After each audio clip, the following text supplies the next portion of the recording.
इमाम जाफर सादिक अलैहिस्सलाम जी। जी अजीम शख्सियत जो तारुफ यानी फ़िक़्ह है जाफरिया जो तारुफ आहे जी जो रईस फ़िक़्ह आहे जो इमाम जाफर सादिक अलैहिस्सलाम आहे। इमाम जाफर सादिक अलैहिस्सलाम के तारुफ जो मोहताज न आहिनि उन्हनि जहिड़ी अजीम शख्सियत इंसान जे मुतालिक़ छा थी फरमाए, मन अरफ नफ्सहू फ़क़द अरफ रब्बहू, जंहिं पंहिंजी नफ्स जी मारिफत हासिल कई उन पंहिंजे रब खे सुञातो।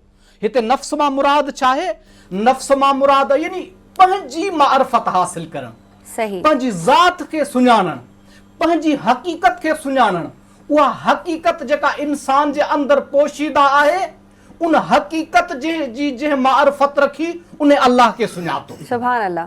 वरी उन सां गॾोगॾु ॿी रिवायत आहे, मम्मात वलम यारिफ इमाम ज़मानही मात मीततन जाहिलिया, जंहिं पंहिंजे ज़माने जे इमाम जी मारिफत हासिल न कई उन जी मौत जहालत जी मौत आहे।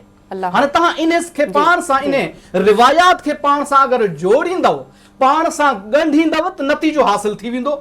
त यानी उहो ई इंसान जेको पंहिंजी मारिफत हासिल कंदो नतीजो छा निकिरंदुसि, त जॾहिं पंहिंजी हक़ीक़त खां आशना थींदो त उनखे इमाम जी मारिफत बि हासिल थींदी। सुभान अल्लाह। ऐं जॾहिं इमाम जी मारिफत हासिल थींदुसि त पोइ उनजी मौत चाहे कंहिं बीमारी में वञे या कंहिं साने में वञे या राह ख़ुदा में वञे, उनजी मौत छा थींदी? मारिफत वारी मौत आहे, शहीदनि वारी मौत आहे, अल्लाह जे राह वारी मौत आहे। छाजे करे? इन करे जो मारिफत आले मुहम्मद रखे थो। सुभान अल्लाह। ऐं जेके अहल बैत जी मारिफत मां मुराद हिते आहे उहा अहल बैत जी मारिफत आहे, यानी पंजतन पाक जी मारिफत आहे। उन मारिफत मां मुराद छा आहे, यानी उन जो मक़सद छा आहे, इमामत जो मक़सद छा आहे, इमामत जो पैगाम छा आहे, इमामत जो नज़रियो छा आहे, इमाम आया छो आहिनि, उन्हनि जो नज़रियो छा आहे। उहे इस्लाम जे तहफ़ुज़ लाइ आया आहिनि, यानी जानशीन पैगंबर जेके आया आहिनि। असां वटि जेके 12 जानशीन आहिनि,